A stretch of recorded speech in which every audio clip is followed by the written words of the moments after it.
Subset ப்ராப்ளமோட pattern use பண்ணியே combination ப்ராப்ளமும் ஈஸியா சால்வ் பண்ணலாம். வாங்க பார்க்கலாம். 100 days 100 ப்ராப்ளம்ஸ் அடைஞ்சது நம்ம டே 77ல இருக்கோம். இந்த ப்ராப்ளம்ல ஒரு n கொடுத்துருப்பாங்க, ஒரு k கொடுத்துருப்பாங்க. நம்ம பாசிபிள் காம்பினேஷனை ஃபைண்ட் பண்ணி ரிட்டர்ன் பண்ணணும். ஸோ ரேஞ்ச் வந்து 1, n தான்.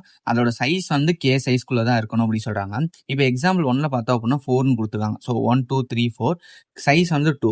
இப்போ 1,2ங்கிறது ஒரு காம்பினேஷன், தென் 1,3 1,4 தென் 2,3 2,4ங்கிற ஒரு காம்பினேஷன். ஸோ இந்த ப்ராப்ளமுக்கு நம்ம recursion plus backtracking use பண்ணி தான் சால்வ் பண்ண போறோம். சேம் சப்செட் ப்ராப்ளம் வர மாதிரி நம்ம 1ல இருந்து 2 தென் வந்து பேக் ட்ராக் பண்ணி இதை ரிமூவ் பண்ணிட்டு தென் 3 ரிமூவ் பண்ணிட்டு 4 தென் வந்து இதே மாதிரி 2க்கு 3க்கு 4 நம்ம ஃபைண்ட் பண்ணணும். ஸோ இனிஷியலாக நான் லிஸ்ட் கிரியேட் பண்ணிக்கிறேன் ரிசல்ட்டுக்கு. தென் வந்து பேக் ட்ராக்குங்கிற ஃபங்க்ஷன் நம்ம கால் பண்ணிடுவோம். ஸோ பேக் ட்ராக்குங்கிற ஃபங்க்ஷனை சேம் கோடு தான், சப்செட்ல என்ன எழுதணுமோ அதே கோடு தான். நம்ம வந்து என்ன பண்ணிருக்கோம்னா ரிசல்ட்ல வந்து நார்மலா பேக் ட்ராக் கால் பண்ணும் போதே ஆட் பண்ணிருப்போம். இங்க வந்து அந்த கரண்டோட சைஸும் கேவோட சைஸ் ஈக்குவல்டா இருந்தா மட்டும்தான் இந்த இதை ஆடே பண்ணுவோம்.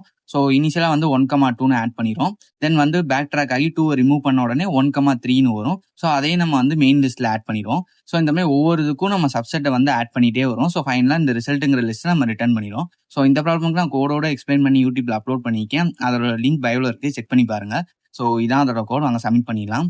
ஸோ இது 19 milliseconds ரன் ஆயிருக்கு. இந்த வீடியோ உங்களுக்கு யூஸ்ஃபுல்லாக இருந்துச்சுன்னா லைக் பண்ணிக்கோங்க. இந்த மாதிரி கோடிங் வீடியோஸ்க்கு மறக்காம ஃபாலோ பண்ணிக்கோங்க. தேங்க்யூ, பாய்.